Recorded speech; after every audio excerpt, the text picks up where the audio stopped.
Previously, we explored how virtual machines can autoscale to respond to changing loads.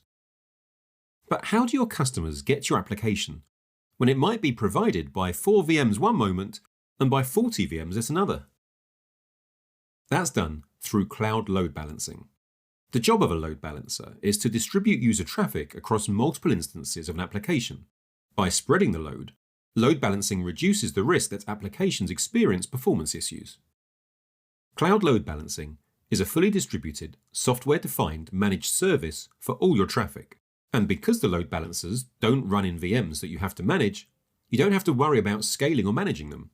You can put cloud load balancing in front of all of your traffic, HTTP or HTTPS, other TCP and SSL traffic, and UDP traffic too. Cloud load balancing provides cross-region load balancing, including automatic multi-region failover, which gently moves traffic in fractions if backends become unhealthy. Cloud load balancing reacts quickly to changes in users, traffic, network, backend health, and other related conditions. And what if you anticipate a huge spike in demand? Say your online game is already a hit. Do you need to file a support ticket to warn Google of the incoming load? No. No so-called pre-warming is required. VPC offers a suite of load balancing options. If you need cross-regional load balancing for a web application, use Global HTTP load balancing. For secure sockets layer traffic that's not HTTP, use the Global SSL Proxy load balancer.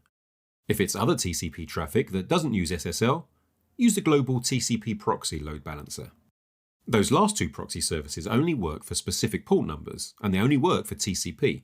If you want to load balance UDP traffic, or traffic on any port number, you can still load balance across a Google Cloud region with the regional load balancer. Finally, what all those services have in common is that they're intended for traffic coming into the Google network from the internet. But what if you want to load balance traffic inside your project, say between the presentation layer and the business layer of your application? For that, use the regional internal load balancer. It accepts traffic on a Google Cloud internal IP address and load balances it across Compute Engine VMs.